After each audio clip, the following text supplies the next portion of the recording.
सर्वांना नमस्कार. आपण खंडोबा दीपमाळ मंदिरामध्ये आहोत आणि खंडोबा दीपमाळ मंदिरामध्ये हे रामनाथ भाऊ खोळ आहेत आणि हे बाबा जे दिसतात हे बाबा इथले सेवेकरी आहेत. सेवा करतात ते खंडोबाची देवाची. तर बाबांकडून काही माहिती जाणून घेऊया. भाऊ विचारा बाबांना काय विचारायचं आहे. आपण आज खंडोबा देवस्थानचे जे पुजारी आहेत यांच्याकडून आज आपण माहिती घ्याल. तर हे 1987 पासून इथं पूजा अर्चा करतायत.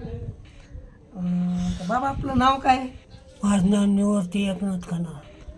आपण किती वर्ष झालं इथं सेवा करतात? 87 1987 पासून. 87ला इथलं वातावरण कसं होतं? काय बिकट होतं, काय फरक होतं. रात्र 10 आणि 11 वाजता यायचो गाडीवर आणि इथं घास तुकडा खायचो आणि पडायचो कुशार. इथं त्यावेळेस खूप त्रास व्हायचा. इथं वस्ती होती का त्यावेळेस? नव्हती. काही नव्हते. आणि अशा परिस्थितीमध्ये तुम्ही इथं रात्रंदिवस झोपायचे, सेवा दिलेली. बरं, एवढ्या वर्ष कधी घरी गेलात का? नाही.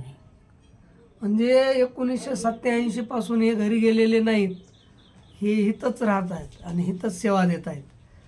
यांच्या मुलं बाळं इथं येतात, त्यांना जेवण वगैरे घेऊन येतात, त्यांना जेवण वगैरे देतात, ते करत आहेत. आजही एवढं वय झालेलं असताना, म्हणजे 86 वय झालेलं असतानाही आजही यांची सेवा तेवढीच चालू आहे. एका जागेवर बसत नाहीत, कंटिन्यू काही ना काही खटपट करत असतात. इकडं जाणार, तिथं झाडलोट करणार, तिकडचे लाकडं गोळा करणार, इकडं आणणार. हे काम आजही त्यांचं चालू आहे. नित्य नियमाने त्यांची सेवा आजही चालू आहे. आजही ते कोणत्याही कामाला हातगजत नाहीत. 86 वय तरी ते आजही 1.5 भाकर खातात. किती खातात? एक चपाती, एक चपाती का भाकर? दूध. एक चपाती आणि दूध दररोज आणि कालवण 2 टाईम. आणि याच्या आधी किती भाकरी खात होता तुम्ही? या अगोदर कोणी ज्वारीच्या भाकरी खात होतात ना? आता चावत नसल्यामुळं चपाती खातात.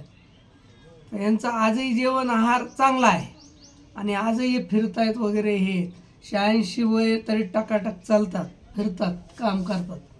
असे हे बाबा आहेत. यांना मी पहिल्यापासून ओळखतो. आमचे घरचे काही संबंध आहेत, आमची ओळख पहिल्यापासूनचे आहेत. बाबांचे आशीर्वाद मी घेत असतो. बाबांसोबत कधी आलं तर थोडी चर्चा करत असतो. त्यांना कधी हसत असतो, कधी त्यांना बोलत असतो. त्यांचं समाधान करण्याचा प्रयत्न मी करत असतो. वा, राम राम बाबा. जय मल्हार. जय मल्हार. जय मल्हार.